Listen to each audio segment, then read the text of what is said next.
You've tuned in to the Crispy Noodle Podcast. You realize what you've done? With Rich Liebig. The real gangster plays his cards, right? And Michael Costanzo. What was that you just read? Let us be the Crispy Noodle in your vegetarian salad of life and boring news. Good times, noodle salad. The point is, you now have the ability to be happy. And now, here's Rich and Mike on the Crispy Noodle Podcast. Woo!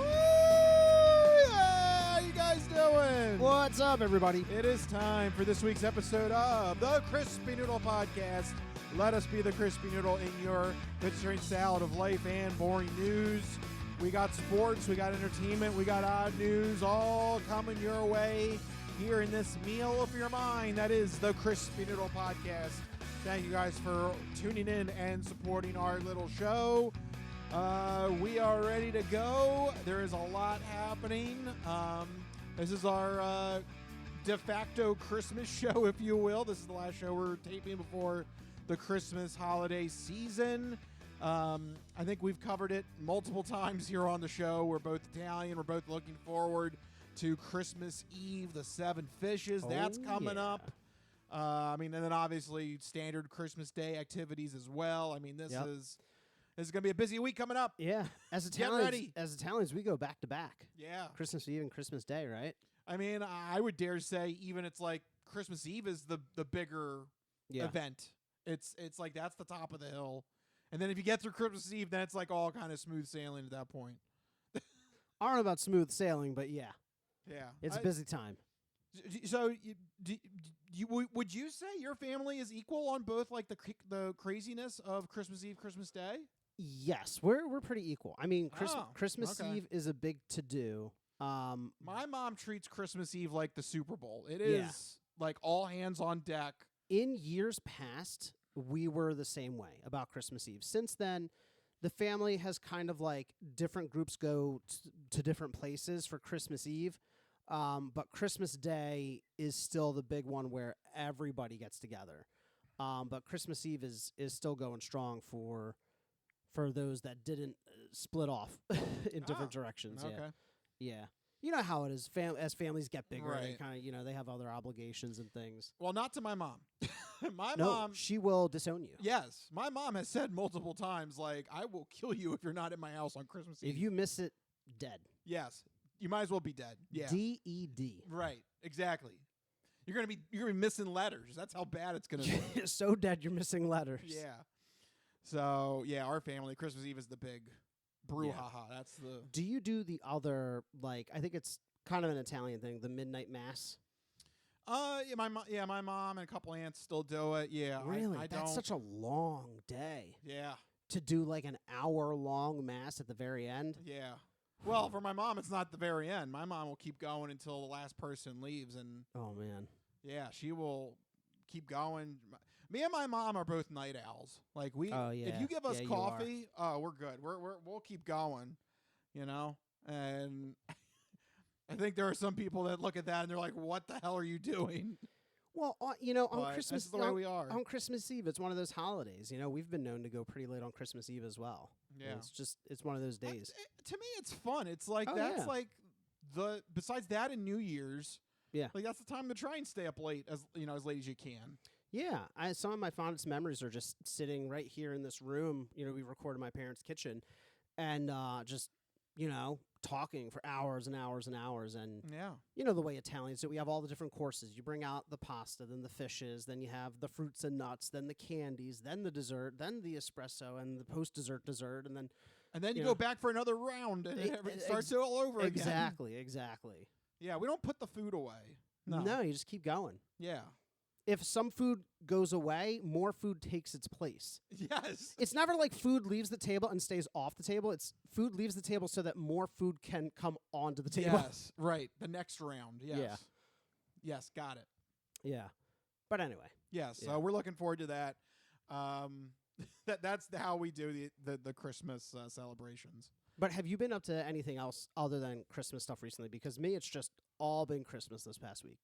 Christmas? Shopping and wrapping. Well, it's everything I missed the previous 2 or 3 weeks. Yeah. I guess the other thing, we did another round of D&D over the weekend. Nice. So that was fun. That to me, that was good to like kind of taste, to kind of take like the Christmas taste a little bit out of my mouth. I You don't want know. to take the Christmas taste out of your mouth? I don't know. It's just Too much Christmas? not.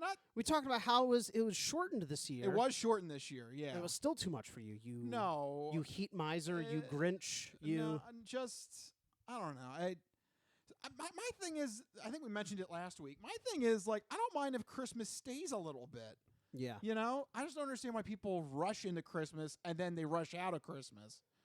You know, like Yeah. I wish it was more like almost like the 12 days of Christmas. I wish it was like Take your time getting there, and then Yeah. hang around. right. Yeah. Like there are some people like December 26th. Oh, time to take everything down. Like no, done. no, I don't like that. They rip down the tree. They set fire to all the wreaths. Yeah, no. I wish like it would be like, you know, a little bit before and then like stays a little bit. But no, I don't know. The world is just not built to accommodate you, Rich. No, it's not. Tough. Between you're that- a rebel and a revolutionary. Thank you. It's a tough job. It is. You know, between that being a night owl, yeah, it's rough. I get that a lot. Ugh. Yeah. Oh, how you doing, Sleepy Beauty? Like, no, I just like to. I like to go. I would rather. You like the Yeah. I wish like the time frames would shift a couple hours. yeah, right? You know. I don't know. This is why I'm not in charge of the world. I would. One day maybe. Yeah. I don't know. I don't think it's happening anytime soon. If it hasn't happened by now, it's No. probably not going to happen. No, it's not happening. All right. So yeah, Christmas. Anything else? Yeah, I mean, you guys were over for we had our Yep. game night that we do every Yep, we had Christmas that. That was Christmas fun. time. So we did that. Yeah, I mean, it's just all Christmas stuff. Whether it was Christmas game night, whether it was Christmas shopping, it was just all Christmas all the time for me. I did do another Christmas activity. Okay.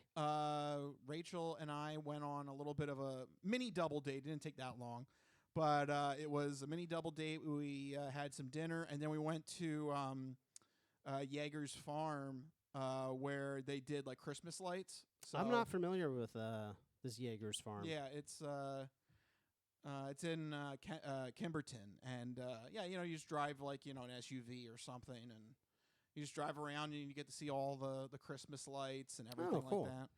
The funny part was when we got there and we showed them our ticket and everything, and they're like telling us, you know, you're ready to drive.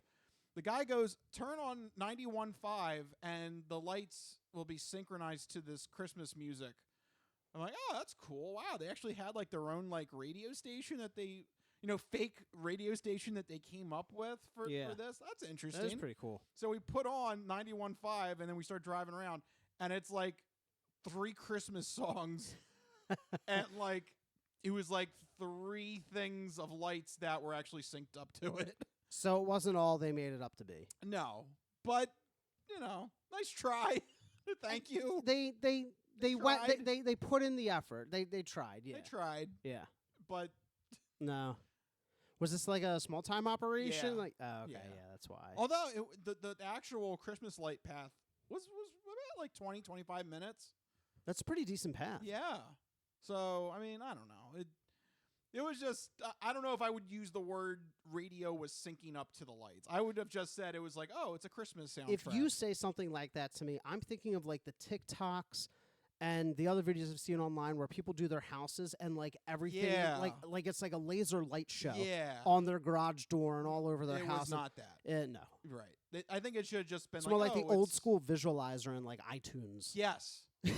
Right. It Which should was ju- fun, Right. but you know, The level of expectations was off the map. I didn't know Yeah. what was going on. because in today's day and age, you say syncs to the music. Yeah. You have a certain image in mind. Right. Yeah. They should have just said like, this is it's a Christmas playlist. This is the backing track. right. Something like If that. it happens to sync up, great. Right. That's essentially what was happening. Yeah. But nevertheless, it still was fun. It was a good Yeah. time. They also, oh my God, I can't believe they pulled that off. They had a snowman doing the 6-7 meme. 6, 7.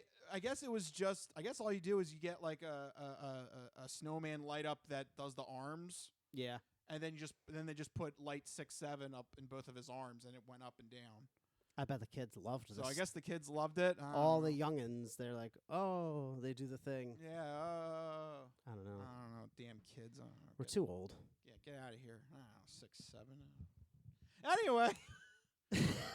Yeah, it was still a good We're time. so old. Good time was had by all. Good. I pooped. Good time was had by all. Is that from something? Yeah, that was steamed hams at the end. When man, good time had by all. I'm pooped. Oh yeah. Yeah. It's right before he notices the fire in the kitchen. Oh my God. And the aurora borealis and all that. Don't get stuff. us started. All right, yeah, we'll leave it at that. We need to go to the news at hand. Our Yes. personal bit is over. Let's jump into the first batch of topics. It is time for the Sports Sampler. It's time for the Sports Sampler. See, you're not good at sports. It's a very small part of life. Sports. In your face. All right, sports coming at you in your face here in this first part of the episode.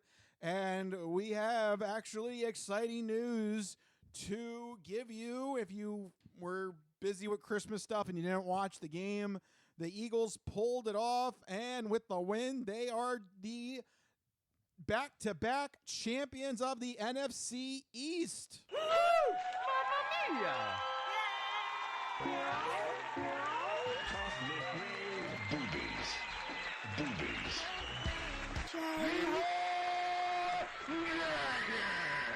What does this guy think he's an Indian? Like such as?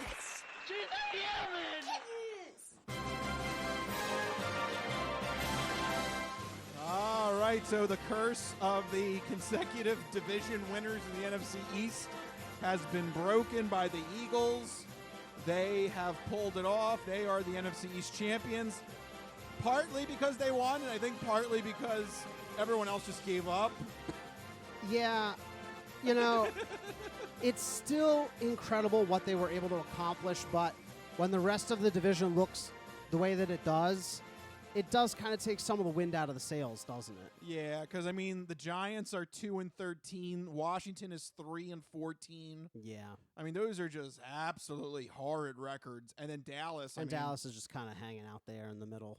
Although they were high on their own supply when they had that 21-point comeback from behind victory, they were like, "Oh, we're coming for the Eagles." They truly believed. Then you lose to J.J. McCarthy. Sorry. Yeah, they truly believed though that they were going to make a run for the playoffs. Yeah, sorry about that. You lost to J.J. McCarthy. Yeah, that's not happening. So yeah, the Eagles sit atop the NFC East again. This is the first time though since the Eagles did it back in 2003, 2004. Yeah. It is pretty incredible that our division has not had back-to-back winners in more than 20 years. Yes, and something else I think that does need to be notified here with this is that the Eagles objectively have one of the hardest schedules in the league this year. Yeah. And I know, we're definitely upset when they had that 3-game losing streak and things were starting to go off the rails a little bit there. But still, they were able to come together and put up 2 victories against horrible opponents. But that's what they needed to get the division in their pocket and clinch their playoff spot. So, good job.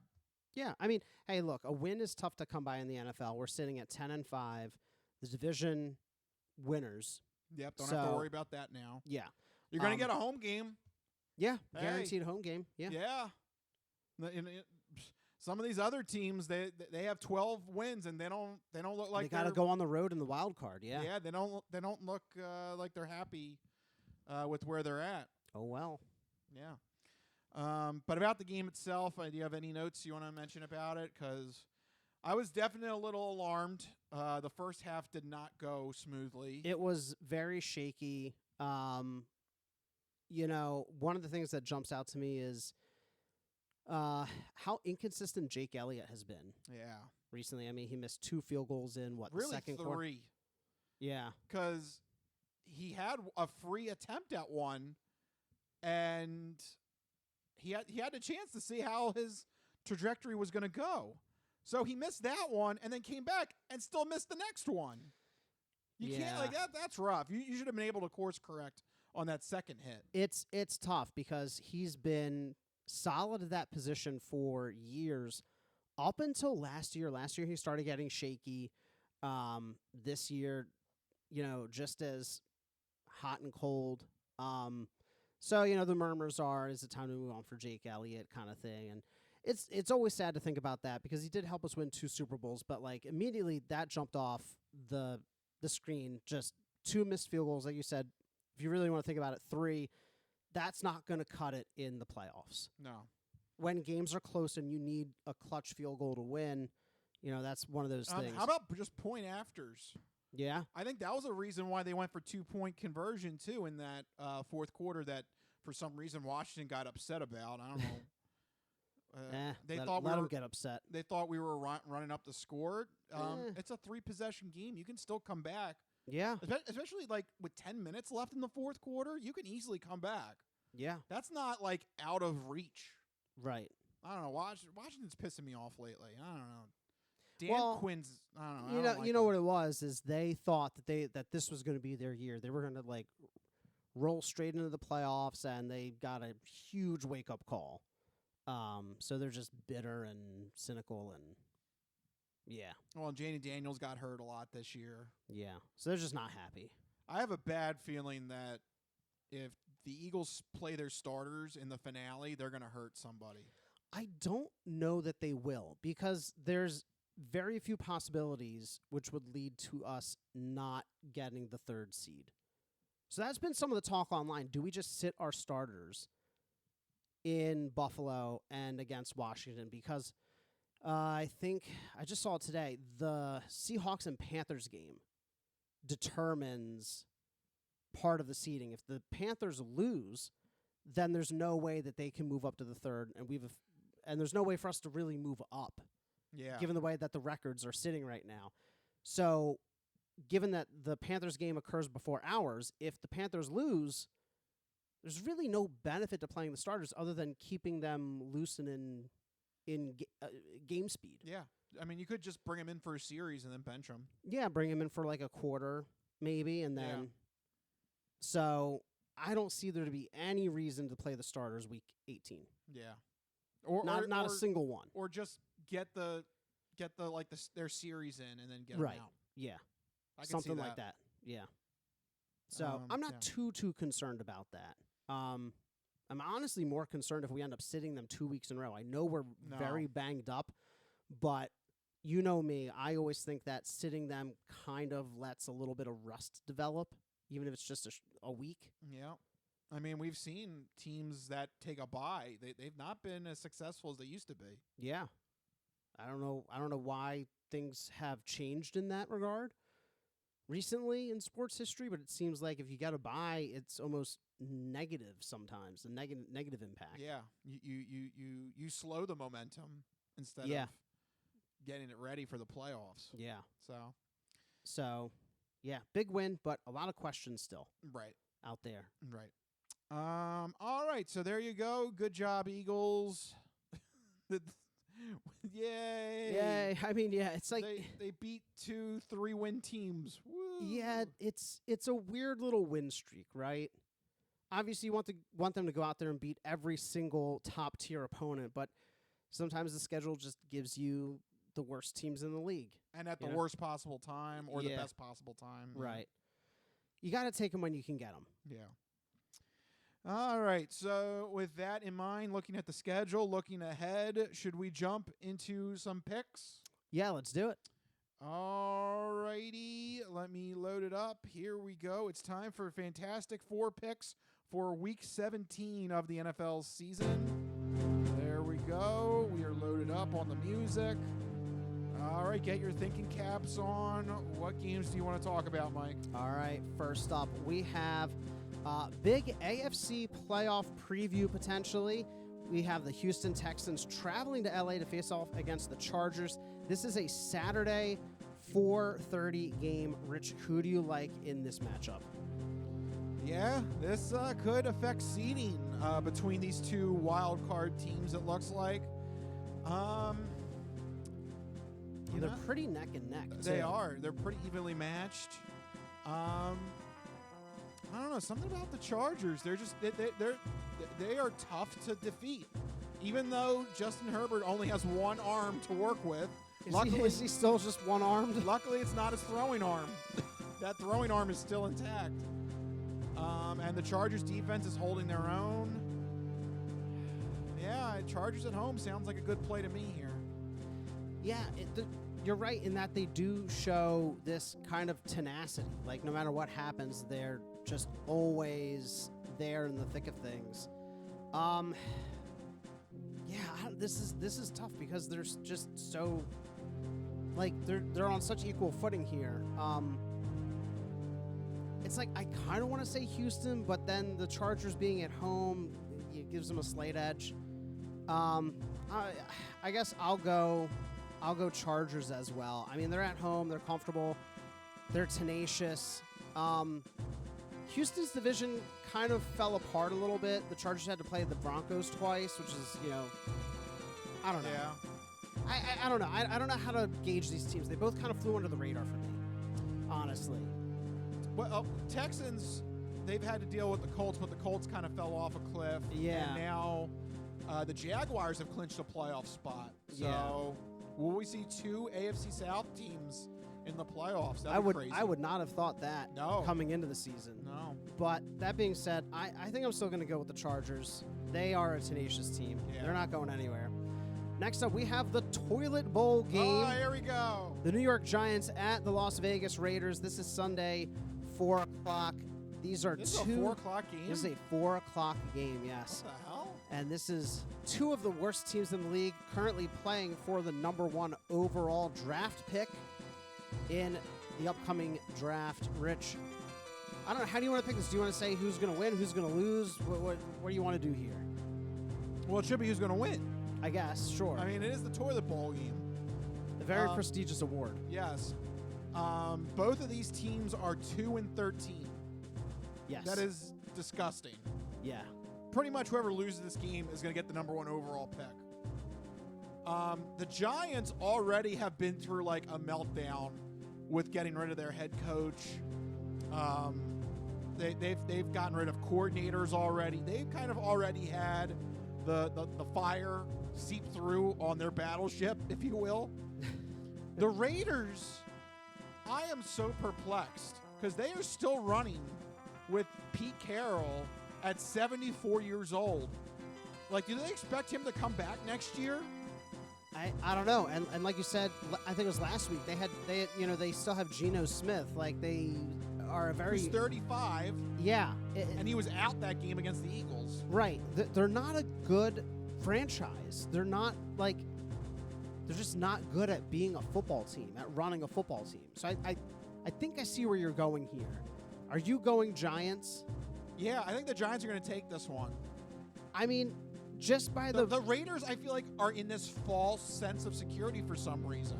Just by the virtue of the Giants trying different things, it shows a different level of, like, it shows a different style of thinking. Yeah. Like, they're willing to... There's a fire. We need to do something to put it out. Right. They see the changes need to be made. They're trying to make changes. They're not good changes, but they're making changes. There's still a level of effort. Whereas the Raiders, there's a level of panic.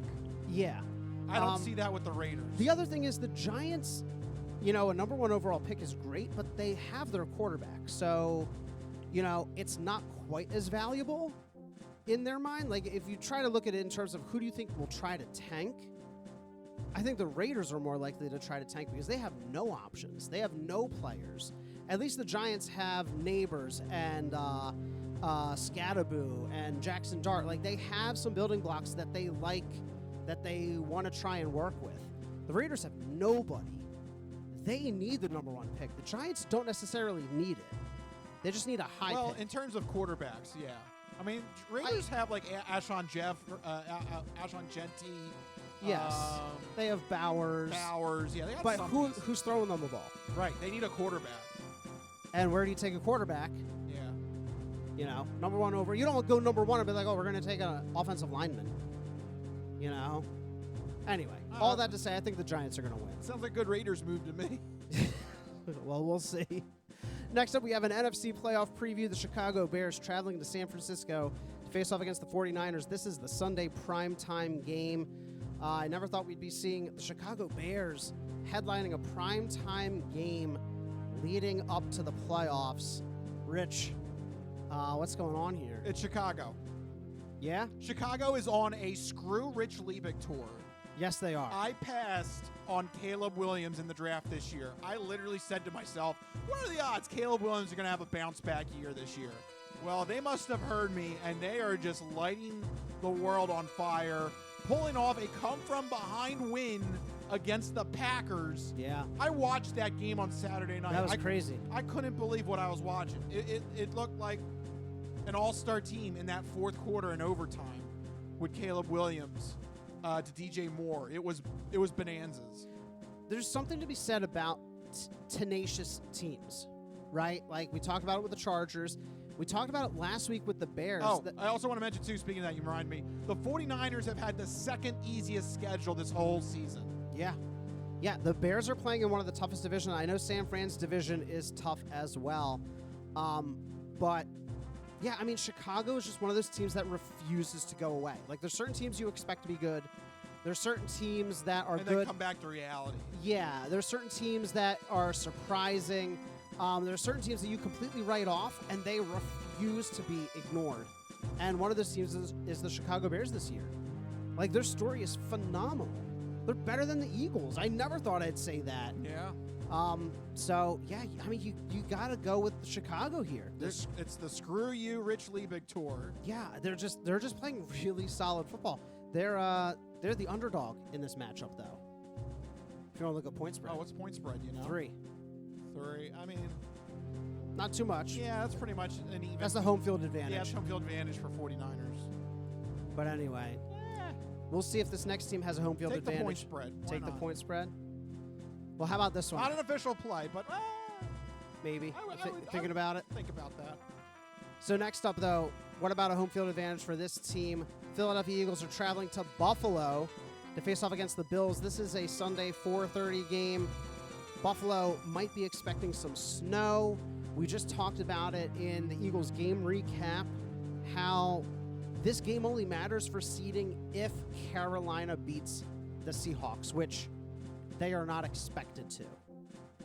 Because that game occurs first, is there a chance we see the Eagles completely sit their starters after, say, a series or two or the first quarter? Yeah, if I was in charge, I would play them for a series series or two and get them off the field. If it changes seeding, obviously play them. If it doesn't, let them get out there, let them get warmed up, go through some of the motions, and then rest them. Don't risk any injuries. This has been a brutal season for them.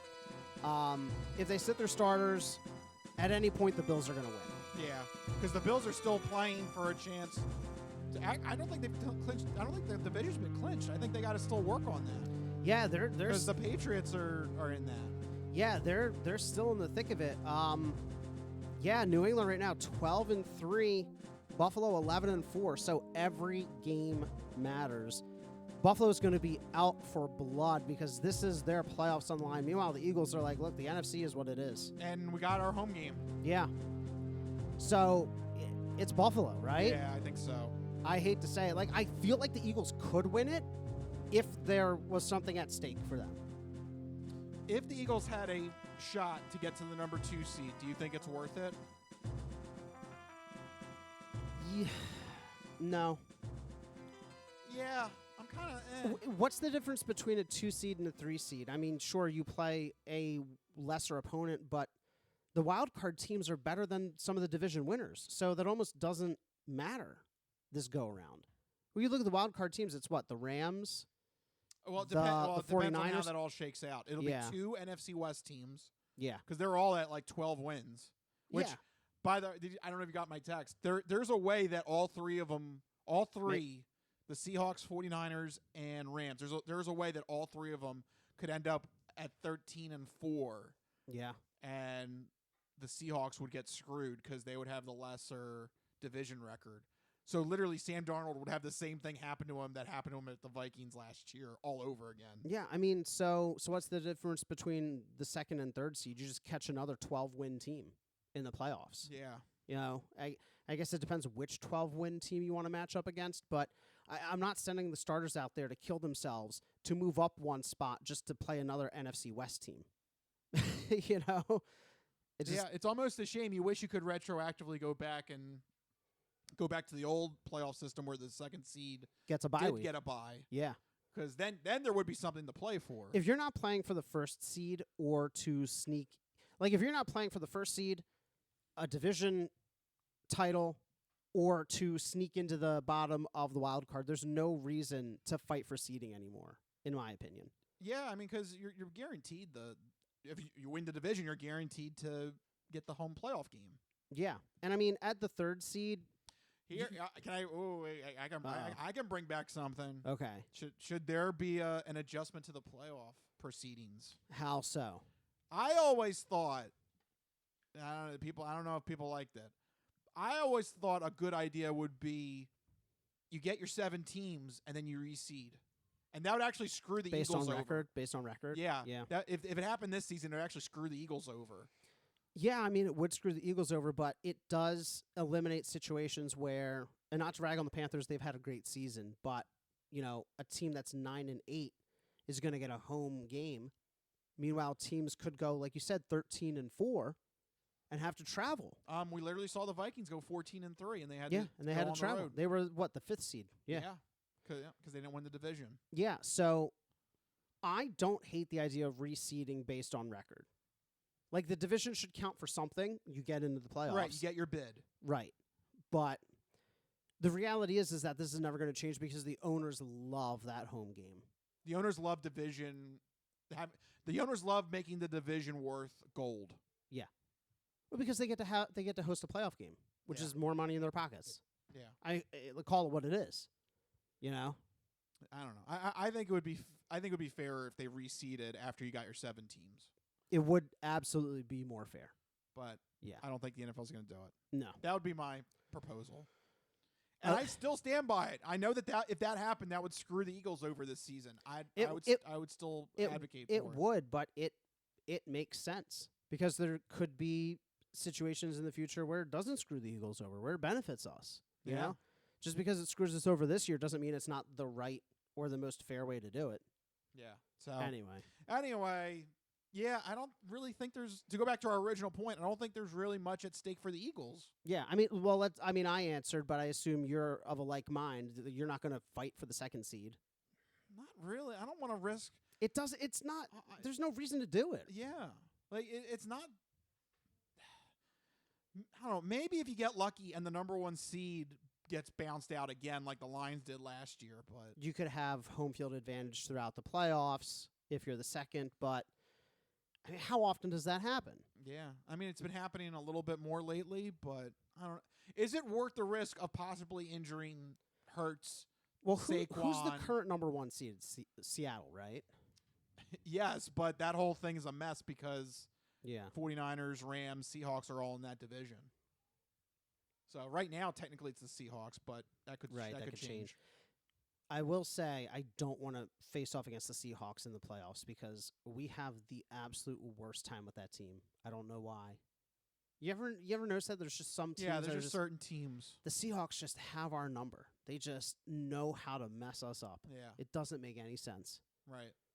Yeah. Anyway, there you go. Looking forward to the future there. That was our Fantastic Four picks that went into playoff picture analysis, and we'll get there soon enough. Yeah, well, it's coming up. It's coming up fast. Oh yeah. Also, it's going to be interesting week 18 to see what games matter. You know, I always find that cool when you get to this point in the season. Yeah, some divisions are still have really tight races, like you said, the NFC West. But some like the NFC East, like all of our teams, any game that has our teams does not matter. Nope, they're going to get punted back till 1 o'clock next week.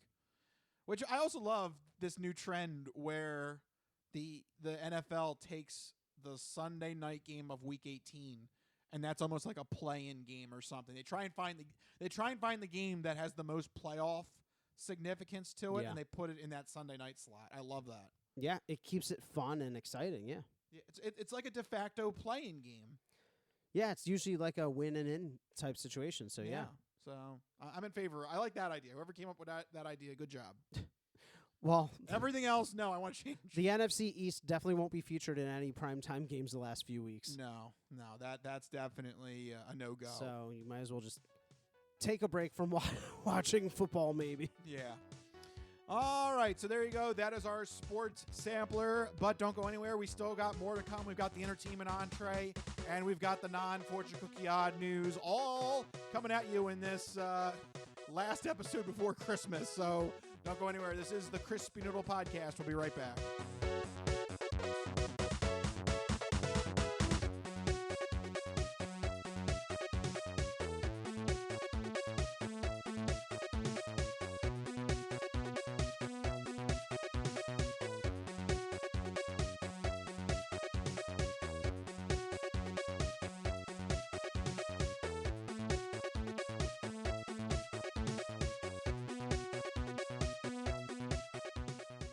Ready for the weekend?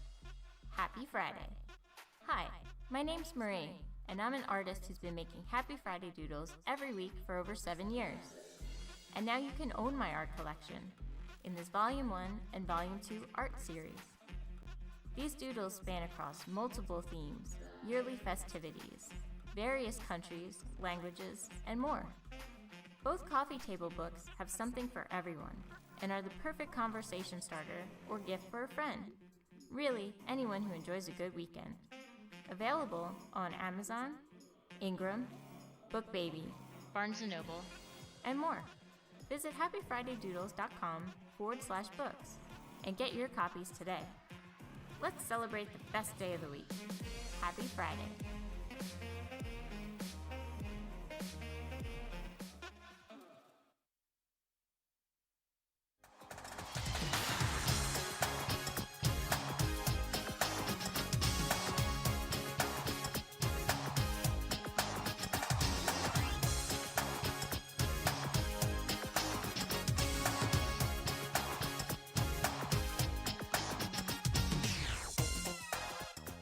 Oh, yeah, we're back here on the Crispy Noodle Podcast.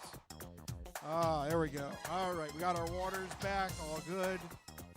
Mikey had your family's water cooler thing has been having a little bit of issues. Yeah. Because the cold button doesn't work. No, it but sucks. the warm, or was it the room temperature button works? Yes. And I gotta say, I think the room temperature button is just as cold as the cold one. It's still chilled. I think you're fine. Yeah, I mean it's fine. I like my water really cold. Oh, so is that not good enough? Water connoisseur? Like I like really cold drinks. So like I'm still getting iced coffees. Like when I go out and I'm getting a coffee, I'm getting iced coffee even in the middle of December. I like my drinks cold. So people out there drinking room temperature water because it's like easier on the stomach or whatever. I don't. Bah humbug. Bah humbug. Or like people are like, oh, drink warm beer. Look, it's Christmas. Bah warm humbug. beer. That's the German way to do it. Ugh, get out of here. How did you survive Europe? Because I heard they don't use ice over there. No, they don't. It's ridiculous. And I've seen them use ice, but not in drinks. They have ice for things, but just not in drinks. It's insane. Yeah.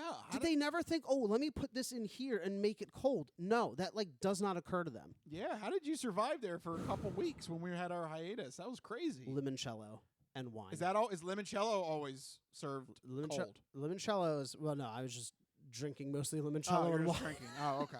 I was like, oh, I don't know. Maybe they have something over there where it's always cold. The limoncello was, no, because they would serve like room temperature too. Everything is room temperature. Ugh. Except for the coffee, which is the surface of the sun.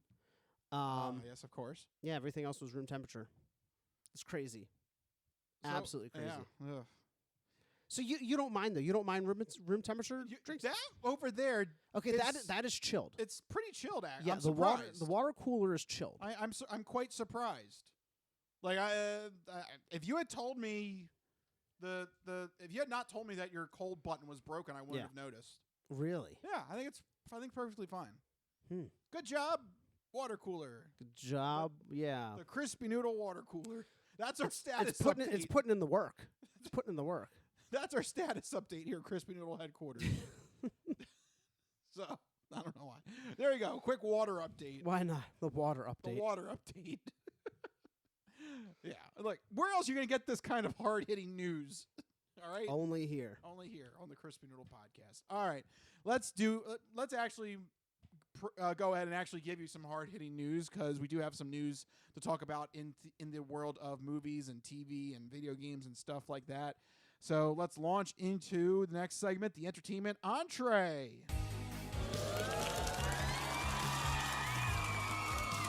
This is the entertainment entree, featuring news in movies. The Simpson guy writes to movies. Dear Die Hard, you rock. Especially when that guy was on the roof. Music. What is that? I know what that is. That's music. Video games. Do a barrel roll. To barrel roll, press C or R twice. Celebrities. You really know Warren Beatty? Yes, I do. I took a leak next to him once at the Golden Globes. And more. You were the all-singing, all-dancing crap of the world. It's time for the entertainment entree. All right, officially in entertainment entree territory. Let's do an update. This is an ongoing story that we are following very closely, and that is the acquisition of Warner Brothers. Everybody still wants a piece of it. Netflix still looks like to be the horse with the inside track, but Paramount is not going away. No, Paramount is just really unhappy with the way things are going and really, really wants Warner Brothers. So they've updated their deal, not in terms of more money, but where the money is coming from. The deal now includes, quote, an irrevocable personal guarantee by Oracle founder Larry Ellison, equating to $40 billion of the $108 billion in the proposal. Oh, good for you. So, what the hell? What? It's insane. Mike. This is. Can we read that sentence again? Yeah. Can you read that sentence? I can't read it. I'm so pissed off. An irrevocable personal guarantee by Oracle founder. Isn't that just the most egregious and verbose way of saying an IOU? That's what that is. That's all that is. I mean, what it comes down... An irrevocable personal guarantee. Print it out on a golden piece of paper or some bullshit. This is nothing. Get the hell out of here. I can't believe billionaires are just allowed to do this.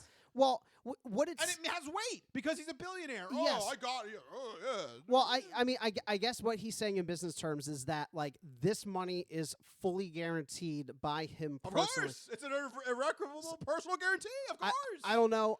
I didn't know that he just had $40 billion of liquid cash lying around, just, like, stuffed under his mattress. He's just going to pull it out, put it in a sack, This is my and hand it. This is my personal guarantee fund. Yeah. So this is my personal guarantee fund, I guess. Oh, good for you. So I hate that billionaires get away with this stuff. This is stupid. It's crazy. $40 billion. This is all that literally is just a verbose, over the top, dramatic way of saying an IOU. Yeah. Yes, that is the business jargon way of saying it. They also said that Ellison won't revoke or adversely transfer the family trust's assets while the transaction's pending. Basically, they're just saying, like, don't worry, we're not going to do anything with the money. The money is here. I don't know how this makes the deal better. You know what I mean? Like, oh, good for you. WB already said, they said, quote, the board unanimously determined that the tender offer launched by Paramount Skydance on December 8th is not in the best interest of WBD and its shareholders and does not meet the criteria of a superior proposal. So they're like, no, we don't want your almost $110 billion. And your IOU of $40 billion. Well, the IOU is new now, but I don't know how that makes it materially better than before. I don't know. Look, Netflix, $40 billion IOU. That's a big one. Keep a hold of that one. That scene from Dumb and Dumber. Yeah. Yeah, like the mountain, the briefcase just has all the IOUs in it. Yeah. Yeah, that's a big one. That's a big one. That's a big one. You want to keep hold of that one. But yeah, this is ridiculous. That is just as good as money, sir. Every single dollar is accounted for in that briefcase. We're gonna pay my it back. God. No, I mean you're right in a way that it is just a guy saying like, "Don't worry, I got you." Yeah, I got you. 40 billion. What's that? I got you. Don't worry. And that's what I mean. Like, I don't understand how this makes it better. You know, like, was there a scenario where Paramount would be like, "Yeah, we'll promise you 108," and then be like, "Surprise, it's actually 80." Like, also, didn't Oracle this is really just the top headline stuff. I think Oracle took a recent stock hit. I don't know if I remember like a couple of weeks ago that they took a tumble. There was some kind of weird conspiracy that I saw a video about. I can't remember any of it, but basically the video I think suggested that it was like all orchestrated to make money for this deal or whatever. But I don't know. It's all Illuminati. It seems like Warner Brothers is set on the Netflix angle. We'll see if the IOU helps at all for Paramount. I really hope that Paramount doesn't win this bid, because it seems like if they want it this badly, that it's not going to be altruistic. I mean, neither of these things are going to be altruistic, but you know what I mean? Like, if they're like being this, no other company's being this dogged about it. Yeah. Right? Paramount is going crazy. They called the Netflix deal inferior. They're like, we have a far superior, like, they took this like as a personal affront. What is it in WB's catalog that they so desperately want to take these types of steps for? It's crazy. No, I think the thing is, if Paramount takes Warner Brothers, they want CNN. Sure. And they want to control. Sure. You know.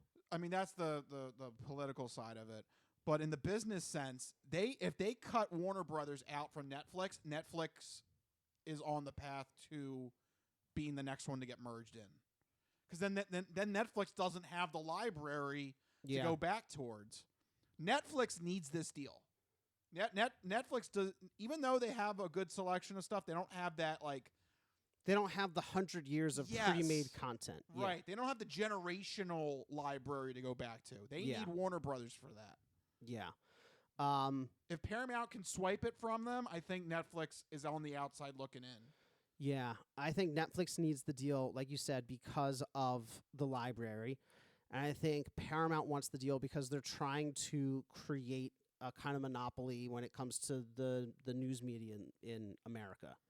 If they get WB, they get CNN, they get all those news programs. They already control CBS, Viacom, so it just like further solidifies that, because previously the Saudis were involved. I don't think the Saudis are going anywhere, right? Yeah. So it's more of like that angle. They're trying to control the whole narrative, you know?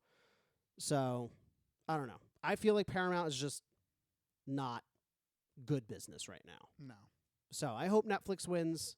I know it's crazy. It's like choosing the lesser of two evils, but that's where we're at. Yep. There we go. Welcome to 2025. Cheery times here as we approach the holiday season. Let's talk about actual fun stuff in entertainment, though. Let's have some trailer talk. 2 big trailers dropped recently. First, we have the Avengers Doomsday teaser, some of the first footage of the movie. Oh, good for you. Was it really a trailer? I was disappointed. It was. It's just Steve Rogers holding a baby. Yeah. That's it. So, I mean, the big confirmation, obviously, is Steve Rogers is back. Oh, my God. Shocked Pikachu face, right? What? No. It's about to get all stupid up in here.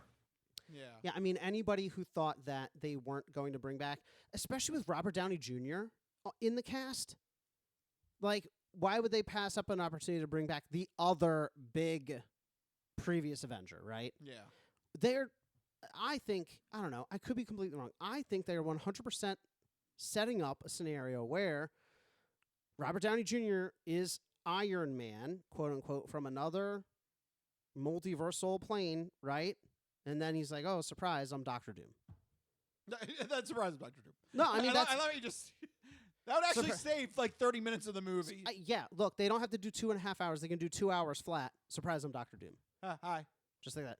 Well, they could play on the line, I am Iron Man, and be like, I am Dr. Doom. No, Boom. they could. They could. Ah! The Russo brothers are scrambling right now, trying to rewrite the end of the movie. Cinema. But no, I mean, that's clearly the angle that they're. I feel like that's the main angle, right? Is that they're going to bring back Robert Downey Jr. from a multiverse, and he's going to end up being the big bad. Obviously, we know that. So it stands to reason they're going to bring back his foil, his mirror, his counterpart in Steve Rogers and Captain America, right? Sure.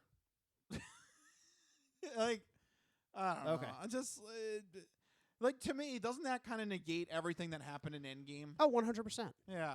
Yeah. Okay, great. I guess Endgame didn't really happen.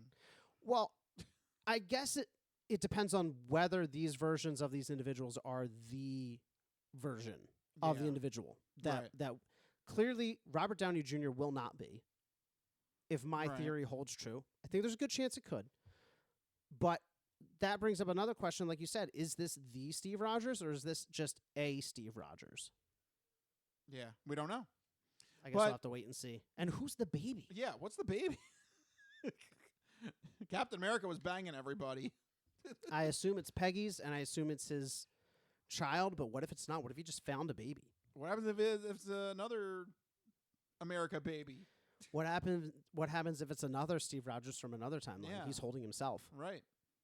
Look, when you're now we're just getting dumb. When you're an Avenger, you get a lot of attention, and wouldn't surprise me if you forgot some protection or something like that. Well, it was very erotic. Yes, indeed, it was erotic. Whoops.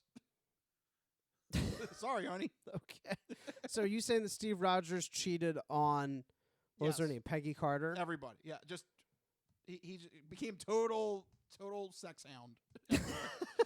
Just banging everybody. He was like always the pinnacle of purity, and then he goes back in time. He's like, forget it. Yeah. This is 1940s America. Right. I'm allowed to get away with it. Right, exactly. Who doesn't have one or two or three mistresses out there, right? Is he really a hero if he doesn't have a side piece? Is that what you're saying? Yeah, why not? It would explain the baby. It would also be a great, like, classic romance B plot, you know? You said foil. I did. So, purity? No, screw that. I'm not doing that What's now. the opposite of purity, right? Yeah, Exactly. having some fun. Debauchery. Woo! Well, it was very erotic. Yes, indeed, it was erotic. Take your damn clothes off. Yeah, there you go. That's an actual line coming up in the movie right there. Oh gosh, we snuck it. Right. Take your damn clothes off. Is that Steve Rogers? Take your damn clothes off. Take your damn clothes off. Anyway, the other trailer that we have to get to. Let's get to some more serious cinema. Serious cinema is I think a good way to put it, because the next trailer comes from Christopher Nolan, his new sweeping epic, The Odyssey. Rich, what did you think about the first footage from the Greek tragedy turned live action film? Yeah, I mean, it kind of has all the check boxes to it. It has some good lines in it. Stellar casting. We saw a lot of celebrity names in that trailer. It looks good to me. Definitely, I think this might be another event-style movie, it seems like. I feel like there's a lot of hype coming up for this Nolan flick.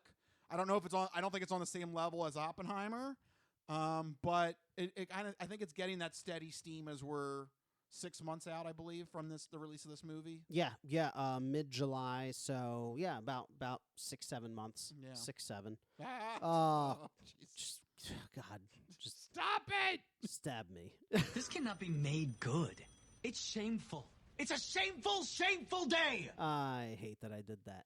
But I do actually think it has the potential to be as big as Oppenheimer. I mean, just from the trailer, you see these grand, sweeping, like epic, in the truest sense of the word epic. This is an epic, right? Yeah. In terms of like the genre. And like I completely forgot what I was going to say. It's so epic. that I completely forgot. Dude, it's so epic. It's so epic. No, I mean, it has that vibe of like the movies that the Academy loves, right? And knowing Christopher Nolan's going to have fantastic music, it's going to have fantastic casting, it's going to have fantastic cinematography.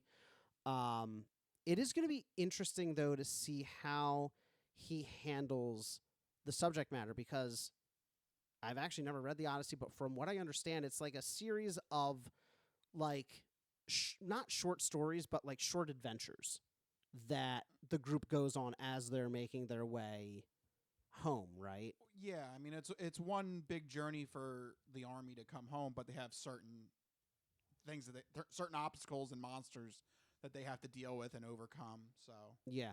So I guess the only thing is he has to really find like a through line for the main character, right? Yeah, I don't think, and I'm sure he'll find a great way to do it, but you can't just have a bunch of different vignettes. I feel like people might not appreciate it done in that way. There has to be like one like core emotional thread or something tying all of the adventures together. I guess that's the journey home, but from what I understand about the story is like it's not about like a one particular person, right? I mean it is, but yes, not really. Yes, I mean yes and no. I'll leave it at that. Okay. So, we'll see. Yeah. I'm looking forward to it. I think it looks good. I think it's got all the check marks to it. I don't know if it'll be as big as Oppenheimer, but I think it'll definitely be a must-see movie at the theater. Yeah. I'm getting that event vibe. It is entirely shot in 70 millimeter IMAX. Yeah. So it's not like portions of it were shot the entire thing. I think it's the first film shot entirely in the largest format that they can do. So if you get the chance, which will really benefit those landscapes. Yeah. You know, those wide shots. I really do think it's going to be a visual spectacle. Yes. If you can, I would hope it is. If you can splurge for the $30 IMAX tickets, yeah, you should. I hope that he takes advantage of it. Yeah. Yeah. Because Oppenheimer, there were definitely some scenes that needed like the IMAX stuff, like the bomb going off and stuff like that. But yeah, a lot of that movie was just like intense dialogue. You don't need IMAX for that. No. So no, it's talking heads. This is truly an epic. Right. Like when you think of the people throw around the word epic, meaning like, oh, it's like cool and stuff like that. But like epic is a genre. Yes. Right. This is that, and the large format is really going to benefit. How long do you think the movie's going to be? Oh, easily. I mean, it's going to start at 3 hours and go up, I think. Okay. Like, I don't think there's a world in which it's less than 3 hours. All right. Yep. I think it's 3. You think just 3? I mean, that the way you said that. Oppenheimer was 3. I want to see if I can find a runtime. I don't know if they've got that information already because it's still 6 months until it gets out. Yeah, no, they're still in post-production probably. Yeah. So I don't think you'll be able to find it. But Oppenheimer was 3 hours, and that movie did not feel like 3 hours to me. So I'm hoping that feeling stays with Odyssey. Yeah. Here's hoping. All right, and one more thing, we got some interesting news in video games. Yeah, so there are some rumors swirling of an apparent PlayStation 6 / handheld / Switch clone. Oh. Trying to go after Nintendo. Yeah, so... Well, I mean, Microsoft is pretty much bowing out. Right. Microsoft they're getting out of the hardware game. Whatever hardware they're doing, it's all partnerships with other companies. You're going to see Xbox slowly fade out and become more of a software branch. Sony, on the other hand, is still fully committed to PlayStation, and now that their main rival Xbox is basically no longer in the console space, they're now turning their attention to Nintendo. So Nintendo captivated audiences with the Switch and continues that success with the Switch 2, this kind of hybrid console that can be played handheld or docked and played on the TV. PlayStation has kind of fooled around with handhelds in the past with PlayStation Portable, PlayStation Vita, Currently, they have the PlayStation Portal, which is a streaming device, right? It's not actually playing local games. It's streaming from the console or from the cloud. So this latest rumor is that PlayStation 6, and they don't quite know exactly what that means, but there's something alongside the PlayStation 6 or the PlayStation 6 itself that will be some kind of handheld component, whether that's a separate handheld device that's launched alongside it, whether the PlayStation 6 is some kind of hybrid console like the Switch, or whether the PlayStation 6 itself is just a portable console. They're not quite sure exactly what's happening yet, but they point to a recent PlayStation 5 development as evidence of this. So, PlayStation 5 recently introduced a low power mode on the consoles, which allow games to run at a lower frame rate, lower resolution to save power. But I love you have that in quotes. If you're playing on a big, beefy home console, why are you trying to save power? Turn your lights off. Like, you're already like not saving power by playing these types of games, it's right? It's not like you're running on a battery. Yeah, that would make sense if you're running on a battery, like a handheld. Exactly. Yeah. Oh. So here's the other part of it. I'm in the dark here. That's actually Mikey playing right now. I'm in the dark, right? With this low power mode. I'm in the dark here. So here's the other part of this low power mode thing is that there have been reports from insiders at developers that Sony is really emphasizing it to them, but like by saying like, oh, make sure you use the low power mode. Make sure you here's more information on the low power mode. They're really pushing it onto developers, like heavily emphasizing that they should be using it. And a lot of talking heads online are suggesting that this is a way to kind of backdoor PlayStation 5 games onto a PlayStation 6 handheld. Because if developers make the steps now to make their games compatible with low power mode, then whenever this rumored handheld launches, they can launch with already hundreds of games worth of support because developers have baked in this low power mode.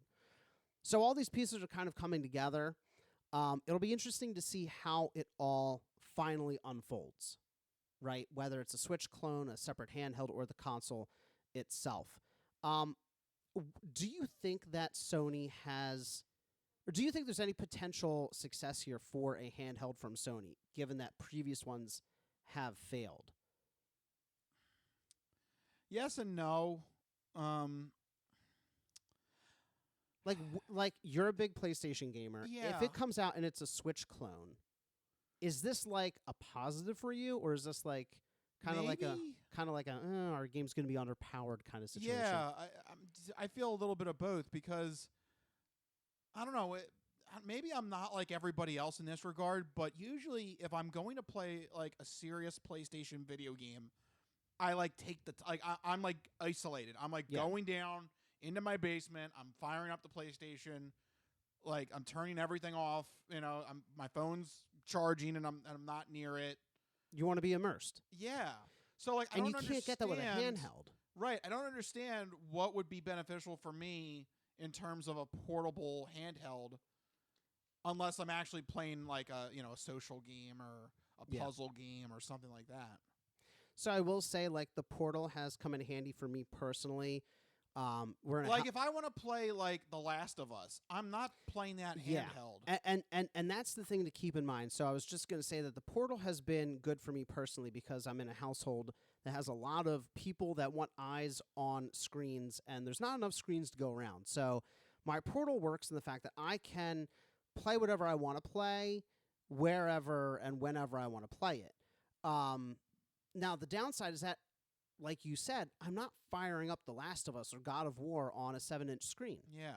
Those, like we talked about with the Odyssey, they're epics. You want to see them on your giant HDR 4K TV on your comfortable couch. You don't want to be holding a little device up to your face like this. Yeah. You know? As a Switch owner, I will say it's nice to be able to go back and forth and do whichever you prefer. With the caveat being your games are underpowered. I know a lot of Switch owners they bristle at that. But I have both consoles. The Switch is never, ever, ever going to compete with PlayStation in terms of just pure power and output. And I don't think you can have a game like The Last of Us on a Switch. And Switch owners like, but they don't want to have that. I get that. But this is Sony we're talking about, not Nintendo, who's content with Mario and Zelda. Right? So it'll be interesting to see how PlayStation handles this, because they've made their whole gimmick big, sweeping, visually impressive, narrative-driven adult games. Yeah. Not Mario platforming. It's two completely different audiences. So it'll be interesting to see how it works. If they can maintain whatever power they need in the dock mode and then have the portable mode, that would be great. But that sounds incredibly expensive to me, to have the power equivalent of a PlayStation 5, but then also a separate handheld component. Yeah. So I think this is a completely separate device. I would agree. I would hope that would be it. I'm hoping this is a separate device. They're going to revitalize the PlayStation Portable, or just continue with the PlayStation Portal name. PlayStation Portal 2, guess what? Plays native games now. Yeah, something like that. What's wrong with that? I'd buy it. Right. I'd easily buy it. You're telling me that I can download it to the actual device and not have to stream from my console, but I can also stream from my console or the cloud, so I can do all three? Sign me up. Yeah. Right? That's just me, though. All right. Well, there you go. That's what we're hoping for the future from Sony on that development. All right. We can hope for something else, though, in the immediate future, and that is some interesting news in the non-fortune cookie odd news. Snack time! Oh no, what have you done? What is the charge? Eating a meal? A succulent Chinese meal? Oh, Howard, excuse me, but your wife's cookies are out of this world. Who told you you can eat my cookies? You've opened up the non-fortune cookie odd news. Holy shnikes. I don't make this stuff up. No, go past this part. In fact, never play this again. I'll take a pound of nuts. That's a lot of nuts! That'll be $4, baby! You want fries with that? And you, sir, are you waiting to receive my limp penis? Oh, it's Hoagie Fest. Let me pull over this asteroid. What? This is the non-fortune cookie odd news. Oh, these cookies! Put that cookie down! Now! What does Rich have in store for us? So, sit back, get everything you need to get from the kitchen. Be sure to empty the bladders, go to the bathroom, because you're in for a hell of a ride. All right. Officially in this mode. That's right, everyone. It's time for the non-fortune cookie odd news here in this segment. Rich researches the news, he reads the news, and I react to the news. He finds a weird, wacky story and keeps it hidden from me, which ensures that all of my reactions are my genuine gut reactions to hearing this story for the very first time. I don't know what's about to happen. You guys don't know what's about to happen. And even Rich doesn't know what's about to happen, because these stories always take us down wacky and wild paths. And I'm ready to get started. Where are we heading to? Now, who is this guy in Florida? It's Florida, and they're crazy. Oh, yeah. Oh, it's a crazy time of year, that's for sure. Yeah, back to Florida. Oh, boy. All right. So what's happening down there in Florida? All right. In this story, we're going to talk about the case of Florida man, 36-year-old Calvin Johnson. Not Megatron. Not the retired NFL wide receiver? No. Okay. No. That was good that you cleared that up. Yes. This is not Megatron. No, this is a different guy. 36-year-old Calvin Johnson here in Florida. He was driving a 2018 BMW convertible. Okay. And apparently he decided to go over 100 miles in a single lane highway. I don't know. I still imagine that means two lanes going either way. That would be weird if it was only one lane on a highway. I imagine this is still two lanes. But why? Okay. But nevertheless, he went over 100 miles per hour and crashed and totaled the BMW convertible. This cannot be made good. It's shameful. It's a shameful, shameful day! No, God! No, God, please, no! No! No! No! Well, Yeah. that's what happens when you drive over 100 miles an hour on a single lane. You're right. What is that? I'm having a hard time imagining the single lane highway as well. What is I that? mean, I guess highway can be. I guess a highway doesn't have to be like what we're thinking of, like turnpikes and stuff like that. Highway's any major road. I mean, there's portions of like, say, like, I don't know, like what constitutes a highway? Yeah. I mean, I guess any major highway throughway. Any highway that I can think of is more than one lane. Is 202 technically a highway? I think we're both thinking of the same thing. Like, there's parts of 202 that are one lane, but those are local roads, right? But it is still technically 202. Yeah, I don't know. So I think that's what's happening If here. you're going 100 miles an hour on the portion of 202 that I'm thinking of, you're definitely going to die. Well, I think that's what happened here. You're thinking of the single lane portion that goes through Norristown and Bluebell, right? Right. Yeah, you're dead. Right. There's no way. Right. So I think that's what happened here. Potentially. So not good. Yeah, this is not good driving not good at all. Yeah. Luckily, some good Samaritans pulled over and extracted him from the totaled automobile to help get him out of the crash scene. So okay. Well, that's nice of them. Yeah, I mean, there you go. Those people are get some good karma for pulling over and helping him out. Absolutely. I can't believe this dude's alive, 100 miles per hour, and he's A-okay. He just needed help getting out of the car. That's insane. 100 miles an hour totals his car, and he's just like, okay, yeah, just dust myself off. Yeah. Oh boy. Ooh, dodged a bullet there. Yeah. Woo. His car's like a crumpled up ball of tinfoil. Yeah. Right. This guy's seems to be all right. They said extracted him. Yes. That makes it sound like he's like one with the metal. Yeah. You know? I mean, when you're going that fast, that pretty much turns your car into a ball. Yeah. Yeah. All right. So eventually, with a major accident like that, the cops eventually arrived on the scene. Right. I'm still waiting for the weird bit. Well, here you go. Is this it? The cops were taking notes around the crash scene and trying to ask him some questions. And that is when they noticed that the license plate of the car was stolen. No, God! No, God, please, no! No! No! No! Yeah. Uh-oh. Oh, yeah. Oh, boy. It's about to get all stupid up in here! So the license plate was stolen, but not the car. So he took the license plate. No. Everything's stolen. Everything. The car's Okay, stolen. okay. Yeah. Okay. No. You said the license plate. I thought he took the license plate off of a car and then. No. This is all. The whole thing was stolen. stolen. This Which BMW. explains why he was driving 100 miles an hour. He was trying to get away. Right. This 2018 BMW convertible all was stolen. The car's owner called police a few hours before the incident. And said that he was walking his dog at Ormond Beach Centennial Park when he came back and his BMW was gone. That sucks. Oh. It's about to get all stupid up in here! Boy, that would suck, especially when you got your dog with you. Like, what do you do? Like, help? So he drove with his dog to this park to walk him. Yeah. And then he gets back. And there's no car. Well, the walk just got a lot longer. Oh, his life just got a lot longer because now the car's completely totaled. Oh, yeah. This guy was having a lot of fun.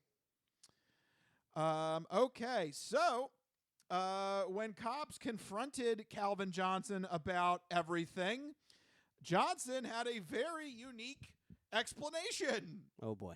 All right. And I love this. The body camera footage, was active on these cops. Love it. We actually have a still on the video feed explaining. He's got blood. Yeah, he was in a major accident. So there he is. And he's like disheveled. And he's got his explanation ready. Yeah, I love it. He looks like he's like shrugging, like, He told cops that the X-Men. Right there, you already know this is going to be a good one. Oh, man. The X-Men beamed me and then saved me from the aliens, and I was beamed back into this car. Wow. I'm a special kind of white guy. What? It's about to get all stupid up in here. Also, he's confusing X-Men with Star Trek. He's confusing X-Men with X-Files. Because he said aliens. It should be X-Files. But beamed me, I assume he's trying to say and beams Star me Trek, up. Yeah, and beam me up, Scotty. So he's just mashing up all of the different he's mashing up franchises. X-Men, Star Trek, X-Files. The X-Men beamed him up, saved him from the aliens. So the X-Men... No, he got beamed up by the aliens. The X-Men saved him, and then they beamed him back down into this random car. And I was driving it. Oh, no! I didn't know the X-Men did that. Yeah. Like, if you get abducted by aliens, the X-Men will come and save you. Yeah. It's about to get all stupid up in here! But the report said beamed him. Yes. I like how it's beamed him, not beamed him up. Just beamed him. He got beamed into the beamer. He got beamed into the beamer. There you go. How's that? I also like the fact that, he got beamed down into the 100-mile-an-hour BMW being driven by nobody. Yes. This car is just on its own. These autonomous vehicles, I tell you, they just pull out of their parking spots and go. I just love. He's got his hands out. Like I'm Absolutely telling you, wild. this is what happened. But I want to know which X-Man saved him. Yeah, he just said the X-Men. What X-Men is responsible for intergalactic missions? I don't think he means the X-Men. I think he's referring to the the X-Files. Yeah. And he was just talking about the people that work for the X-Files. Because I love the idea of Wolverine what does Wolverine have to do with this? Attacking some aliens and be like, give me back this random Floridian. This man is hey, bub. Hey, bub, this is an honorous man. Bring him back home. Yeah. But how did Wolverine get into the alien spaceship? Yeah, I think he means the X-Files. It still doesn't make any sense. It still doesn't make any sense. How do the X-Files get into the spaceship? At least it's aliens. Do they have their own beaming technology? I would imagine if you're dealing with aliens in a secret If you work for the X-Files, you get a beamer. Yeah. But not that kind of beamer. You get both beamers. You get both beamers. Yeah. A beamer. Beamerception. If you're driving the beamer, you can beam in your beamer. Yes, correct. You're beaming the beamer. That's what I'm going to go with. Makes sense. Finally. I think after all that. What is more... If you're going to say what's more likely, none of it. What's more What's more likely? X-Men saving you from the aliens or X-Files saving you from the aliens? I think it's the X-Files. I disagree. Really? Because the X-Men have resources that the X-Files don't. Even though the X-Files deal with aliens, the X-Men, they have superpowers. So but do they have any direct interaction with aliens? I don't know. I don't think so. I mean, I have not watched all the X-Men. In the movies and cartoons that I've watched, there have not been any. I mean, in the Marvel universe, there's aliens. Why? This is so stupid. Yeah, in the Marvel universe, there's aliens, right? There's aliens in the Marvel universe. But the X-Men have not directly faced them. No, but that's not to say that they couldn't. This is up there with the Florida tattoo on the forehead. This is pretty dumb. I love when odd news stories make us debate these crazy excuses. The evidence has been falsified. So we're split on whether it's X-Men or X-Files. I think he's talking about the X-Files. I think he's secretly talking about Star Trek because he's talking about. Well, he's obviously referring to the Beam Me Up, Scotty. Yes. Yeah. But I would. He's all sorts of confused. Yes. I would think he's referencing the X-Files.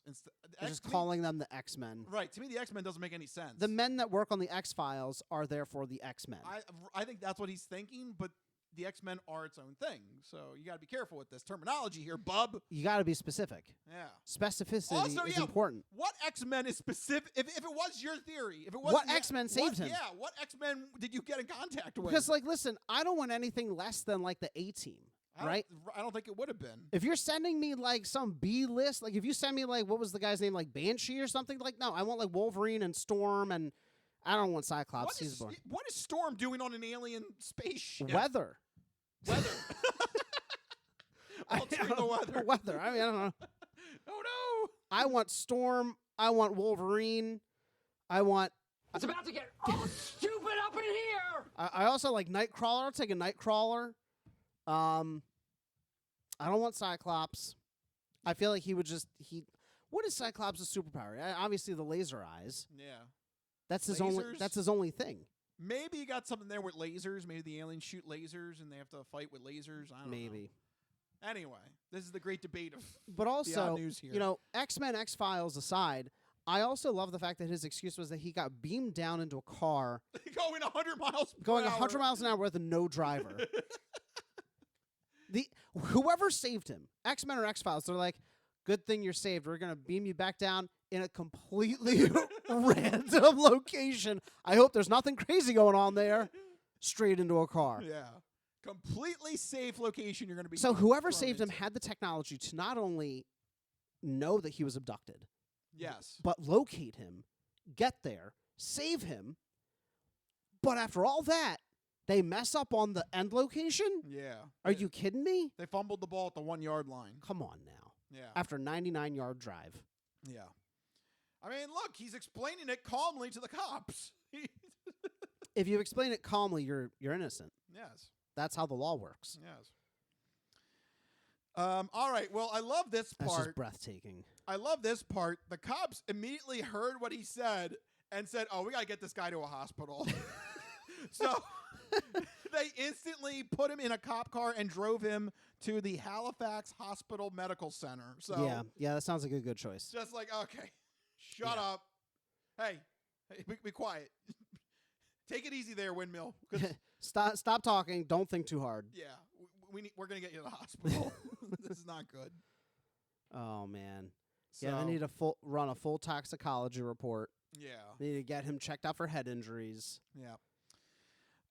So that is where he remains. He must have some serious injuries because, according to this article, he is still there. But unfortunately, none of the cops or police are buying his alien story here. They just need the X-Men and or X-Files to step up and corroborate the story. Yeah, well, apparently none of those entities have come to his rescue. That's so weird that those fictional entities aren't coming to his aid. Yeah, they came for his alien. They came when he was abducted by the aliens, but right now they're not coming to his aid. Right. Not good.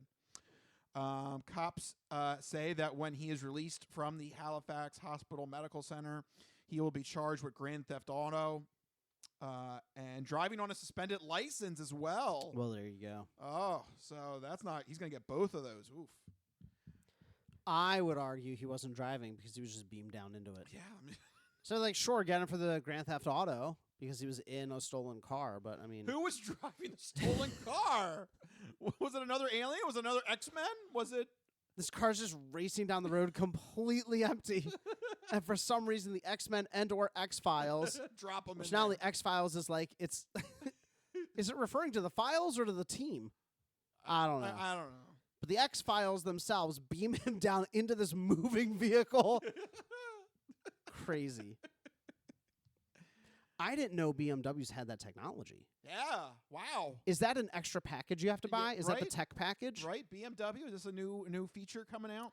Didn't BMW try to like make their heated seats a subscription model? Yes, that was that. So is this part of the subscription model, or yeah, is this just a one-time purchase? You subscribe, you get the beam into your car.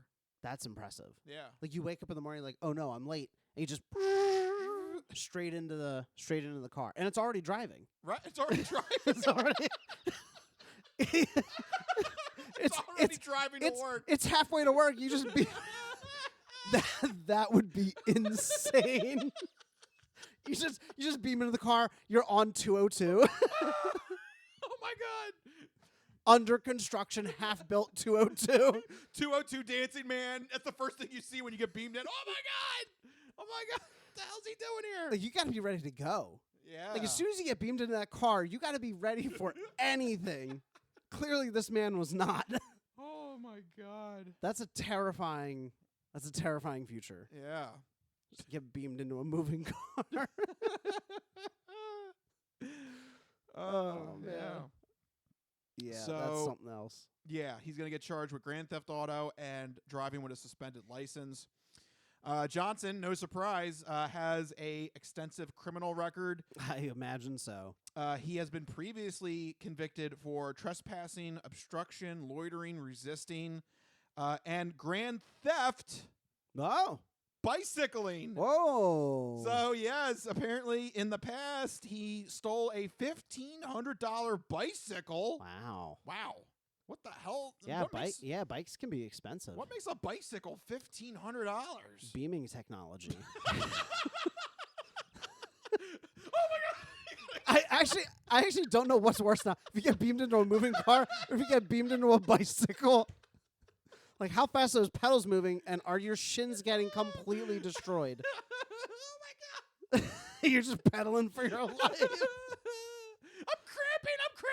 Help! That honestly kind of sucks. If you get beamed up into the middle of, like, a workout.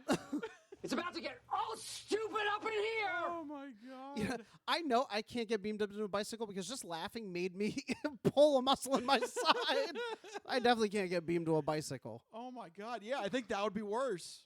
Yeah. That would be worse to get beamed in media res, if you will. Yeah, right. You're just pedaling furiously. No warm up, no nothing. No nothing. Like, just no stretching. Straight from bed to the moving bicycle. Oh my god, that would also for some reason on 202. There's dancing 202 man. People who aren't from the area are like, what are they talking about? Oh my god. Oh man. That would be worse. That terrifying. Yeah. Awful. Oh. Yeah. So yeah, he stole a $1,500 bicycle in the past and was convicted of grand theft. So he has a history of stealing things. So I don't know if this story's gonna hold up. I don't know if this beaming story is. He's definitely scraping the bottom of the barrel of excuses. That's for sure. Yeah, I don't think this beaming story is gonna hold up well in court. Not at all. Unless he gets the X-Men or X-Files to. He just needs one of his heroes to step up and back up his story. He needs somebody to come up and Come verify on. his story. Come on, Wolverine. Look, he looks so convincing with that still. Like, hey, I know. Super convincing. Look, I'm trying to tell you what happened. He looks like a decent guy. I'm just bleeding a little bit. It's from the car wreck. Don't worry about that. Just a little bit. Right, exactly. If the X-Men or X-Files had been more accurate, they wouldn't have put me in the car. Yeah. What an excuse. That is just, I don't even know. So many things about that excuse just make zero. I mean, obviously it makes zero sense, but like, at least, I've said this before, at least make your excuses make sense. Right? Well, this guy went Be like, oh, I was borrowing the car. It's not stolen. Like, this is my best friend's car or whatever. I mean, obviously you're going to get caught, but at least try. This guy went for entertainment value. Yeah. So his logic is if I make them laugh, I'm off the hook. Maybe, because that's a hell of a story. You try. Yeah. The X-Men saved X-Men and or X-Files. Yeah. I think he means X-Files. I think he means X-Men. But let us know. Leave a comment. Yeah, X-Men or X-Files. Yeah. What is this dude actually thinking of in this story? And who would be more likely to save you? Would it be X-Files or X-Men? Who do you want to be saved by? Yeah. I mean, who's more likely, but who do you want? I want to be saved by the X-Men. You want to be, that's fine, but I think it's still probably the X-Files that are saving you in an alien theft. Do the X-Files save people, or do they just investigate people who have already been snatched? They would probably have the best idea to figure out what happened. Maybe. Would Wolverine just be able to be like, oh no, Billy got picked up by the aliens. I have to go save him. And he just, yeah. Like, I mean, how does Wolverine even? Well, clearly can he jump into the saucer? They have beaming technology, clearly. And then what? He just goes to town on these aliens? He just goes to town on them and then beams Billy back down. Into the 100 mile beam. That's the best part of it, though, is that whatever entity is saving him just completely botches the extraction. Oh, my God. Oh, man. Poor Billy. I guess it's better that he got beamed into the car instead of in front of the car. Oh, yeah. Because if they were off by a few feet, oof, yeah, forget about it. Could have gone worse. Yeah. I love that. Yeah. What an excuse. What a story. Thank you. Calvin Johnson, not Megatron. This is a whole different Calvin Johnson. No, different guy. Thank you. Very different. Thank you for that lovely excuse. Hope you feel better, but dude, you're not getting out of that. You're getting charges whenever you feel better and you get out of the hospital. Oh yeah. He's done. Yeah. That's not holding up in court. No. Definitely not. He says that in front of the judge, like, immediately jail. Or maybe you need more treatment. Go back to the hospital. Yeah, right. Can that happen? Maybe it's just a bad bump on the noggin. Can a judge just be like, wait a minute, you're still running with this story? Are you sure? Are you sure? Did they actually check you for head injuries? I think we need to send him back to the hospital. Yeah. Case postponed. Can a judge do that? I don't know. I don't know. I think a judge could do basically anything, right? Yeah. I don't know. You have to ask a judge at some point. Yeah. We always say when we get a judge or a cop on the show to ask them about all these crazy legal questions. I know. We got to find one. Yeah. All right. But there you go, folks. That's what we have for you this week in the Non-Fortune Cookie Yacht News. And that is how we're going to end this episode right before Christmas. Hopefully you guys get to enjoy yourselves as much as we did on this episode with our news and news commentary and that odd news story. Oh my God, that was just good. X-Men versus X-Files, getting beamed into moving vehicles, had it all. Yes. So if you like what you heard, make sure you go to our website, thecrispynoodle.com. Make sure you follow us on all the social media stuff. But most importantly, make sure you have a way to get the podcast sent to you every week. 2 main ways to do it. First one is on our YouTube page. Go to YouTube and search Crispy Noodle Podcast. And make sure you hit that red subscribe button so you get the podcast sent to you every week. And you can enjoy our video feed on any YouTube app, whether it's on the TV, whether it's on your computer, whether it's on your phone. You can enjoy the show that way. Second main way is we also put the video podcast up on Spotify, so you can follow us on Spotify.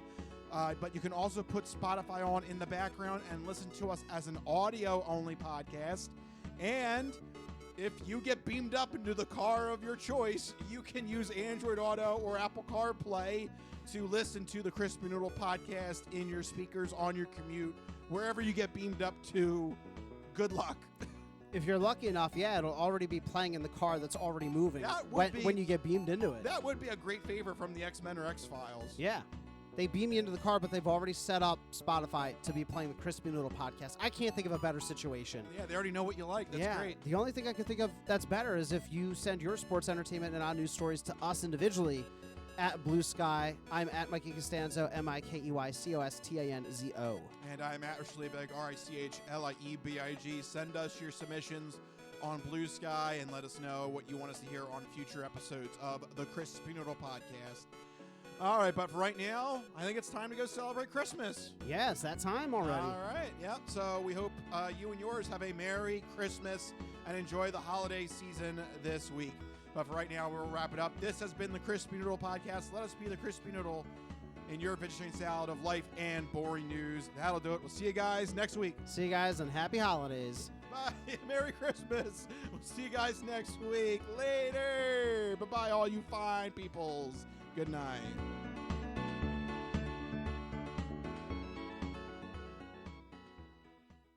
Some of us have great stories, pretty stories that take place at lakes with boats and friends and noodle salad.